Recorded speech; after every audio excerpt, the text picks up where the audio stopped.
Good morning student. आज हम पढ़ेंगे अमेरिका के संकट ने पूरे विश्व को कैसे प्रभावित किया, है ना। अमेरिका में जो आर्थिक मंदी है, उन दिनों अमेरिका विश्व का सबसे बड़ा व्यापारिक देश था। वह दुनिया का सबसे बड़ा निर्यात करने वाला देश था, मतलब अपने यहाँ से दूसरों देशों में क्या है सामान भिजवाता था। और ब्रिटेन के बाद सबसे बड़ा आयात करने वाला, मतलब सामान मंगवाने वाला देश था। वह युद्ध से उबर रहे यूरोप का सबसे बड़ा कर्जदाता था, मतलब यूरोप से युद्ध से उबर रहे, जो युद्ध से बच रहे थे उन देशों को, है ना, यूरोप का सबसे बड़ा कर्जदाता, मतलब कर्ज देने वाला था। जिसको समस्या होती जिन देशों को युद्ध के बाद, उनको ये क्या है कर्ज देता और निवेशक था, मतलब पैसा लगाता था। फलस्वरूप पूरी दुनिया की अर्थव्यवस्था का ताना बाना अमेरिका पर ही निर्भर था, क्योंकि आयात निर्यात और कर्ज देने का काम कौन कर रहा था? अमेरिका। अपने आर्थिक संकट के कारण अमेरिका ने जर्मनी, ब्रिटेन आदि को उधार देना कम कर दिया। अब खुद के पास पैसा नहीं तो कहाँ से उधार देगा, है ना। अपने कृषि और उद्योगों को बचाने के लिए अमेरिका ने दूसरे देशों से आयात भी कम कर दिया, है ना। उधार देना बंद कर दिया, आयात भी कम कर दिया। 1930 में देखते देखते अमेरिका का संकट पूरे विश्व पर छा गया, विशेषकर उन सभी देशों पर जो आपस में व्यापार और निवेश से बंधे हुए थे। फिर 1930 से 1933 के बीच अंतर्राष्ट्रीय व्यापार 60% कम हो गया, है ना। 100% में से 60% कम हो गया, मात्र 40% व्यापार ही रह गया। दुनिया भर के किसान जो व्यापारिक फसल उगाते थे, है ना, वो क्या हो गए? बर्बाद हो गए, क्योंकि व्यापार कम हो गया, है ना। तो किसान जो है वो बर्बाद हो गए, क्योंकि उनकी उपज के लिए कोई खरीदार ही नहीं था। अमेरिका और अन्य कई देशों के किसान अपनी ज़मीन बेचकर शहरों की तरफ जाने लगे, कुछ करना मतलब जाने लगे। लेकिन शहरों में भी कोई ऐसा काम नहीं था। ब्रिटेन में 23% लोग बेरोजगार हो गए, जबकि जर्मनी में 44% लोगों के पास काम ही नहीं था, है ना। भीषण मंदी का प्रभाव सोवियत रूस पर सबसे कम पड़ा। आप लोगों को पता है कि वहाँ जो सरकार है वो अपने आप को संभालने के लिए किसी से कर्ज नहीं ली उसने, है ना।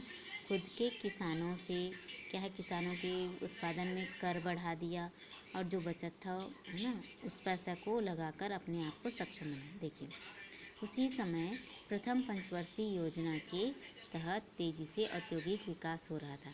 इसके दो प्रमुख कारण थे। पहला यह कि रूस उन दिनों विश्व आर्थिक व्यवस्था से बहुत कम जुड़ा था, आर्थिक रूप से आत्मनिर्भर था, क्योंकि अपने देश को सक्षम बनाने के लिए रूस ने क्या है, अपने देश के आम जनता, है ना, जो किसान हैं, मजदूर हैं, उसके सहयोग से अपने आप को आत्मनिर्भर बनाया। इस कारण विश्व बाजार की मंदी का रूस पर, है ना, उस पर मतलब रूस पर प्रभाव नहीं पड़ा। दूसरा कारण यह था कि रूस में समाजवादी सिद्धांतों के अनुसार सरकार की केंद्रीय योजना के अनुरूप आर्थिक विकास किया जा रहा था, है ना। समाजवादी मतलब जो समाज के सारे लोगों को साथ लेकर, जिससे बाजार के उतार चढ़ाव का कोई दूरगामी असर नहीं था। अब है लोगों के आंदोलन, है ना। लोगों ने जो आंदोलन किया और शासन की पहल। 1929 की मंदी, भीषण मंदी के कारण जगह जगह त्रस्त लोग, जो परेशान लोग थे, उन्होंने क्या आंदोलन किए। बहुत तेजी से लोगों का पूंजीवादी अर्थव्यवस्था से विश्वास उठ गया, है ना। जो पूंजीवादी अर्थव्यवस्था थी उससे क्या विश्वास उठ गया। भारत जैसे उपनिवेशों में भी सरकार के विरुद्ध राष्ट्रवादी आंदोलन तेज हो गए। जहाँ भारत जो उपनिवेश है वहाँ की सरकार के लिए भी आंदोलन हो गए। इसी समय महात्मा गांधी के नेतृत्व में भारत में व्यापक रूप से, मतलब बहुत बड़े रूप से क्या हुआ, असहयोग आंदोलन शुरू हुआ।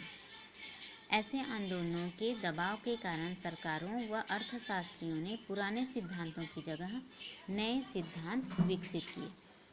पहले यह माना जाता था कि सरकारों को अर्थव्यवस्था में दखल नहीं देना चाहिए और उसे अनियंत्रित बाजार पर छोड़ देना चाहिए। जो अर्थव्यवस्था है उस पर क्या है, सरकार को ध्यान नहीं देना चाहिए, मतलब अपना दखल नहीं देना चाहिए, उसको अनियंत्रित रूप से बिना नियंत्रण के छोड़ देना चाहिए बाजार पर।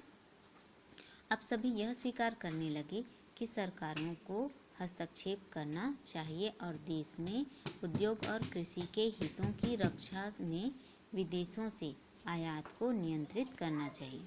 है ना, जो विदेशों से क्या है आयात करते हैं, सामान मंगवाते हैं देश में, उसको नियंत्रित करना चाहिए।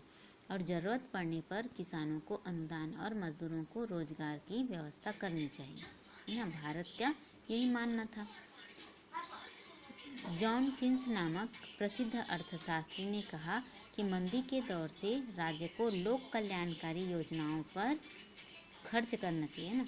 अर्थशास्त्री का कहना था किन्स का कि राज्य को क्या करना चाहिए, जो मजदूर हैं उनको अनुदान, किसानों को अनुदान सहयोग देना चाहिए और मजदूरों को रोजगार की व्यवस्था करनी चाहिए।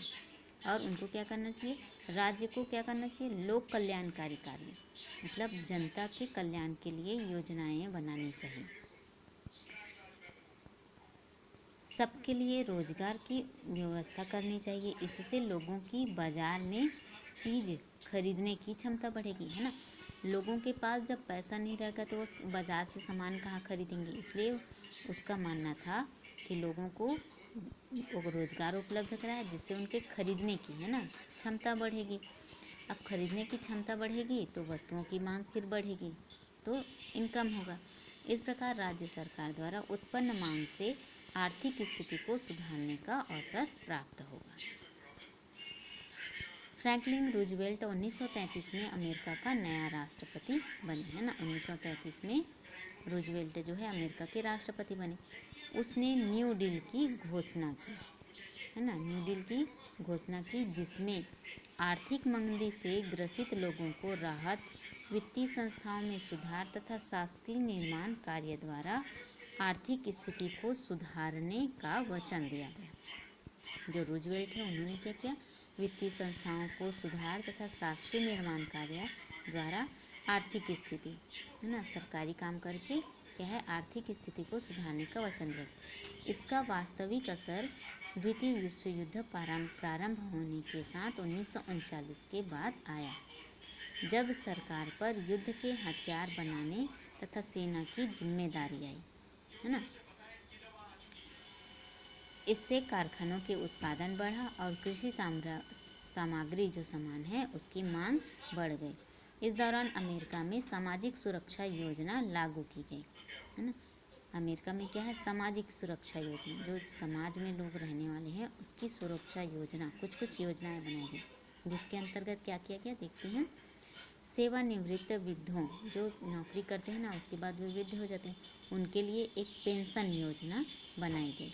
बेरोजगारी बीमा, विकलांगों तथा ज़रूरतमंद बच्चों के लिए, है ना, जिनके पिता न हों, कल्याणकारी योजना बनाई गई। रूजवेल्ट के जब वो राष्ट्रपति थे तब उन्होंने क्या किया, ये सब कल्याणकारी योजना बनाई।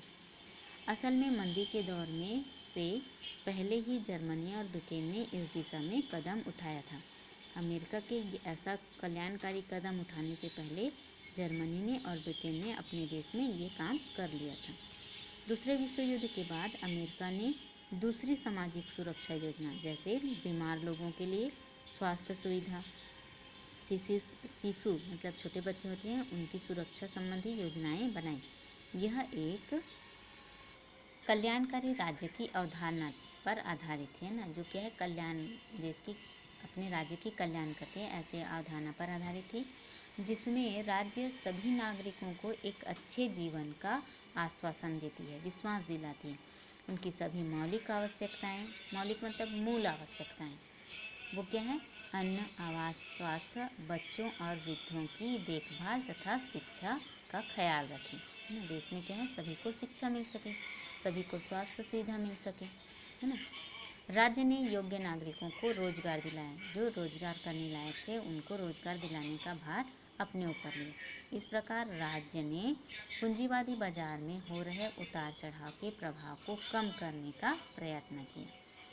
सरकारों ने इन कल्याणकारी कार्यों के लिए धन ऊंचे करों से प्राप्त किया। तो सरकार के पास क्या है, पैसा कहाँ से आता है, सरकार के पास कर से, है ना। तो उन्होंने कल्याणकारी कार्यों के लिए धन कहाँ से पैसा किया, इकट्ठा किया, ऊंचे करों से प्राप्त किया। उन्होंने करों में क्या कर दी, वृद्धि कर दी।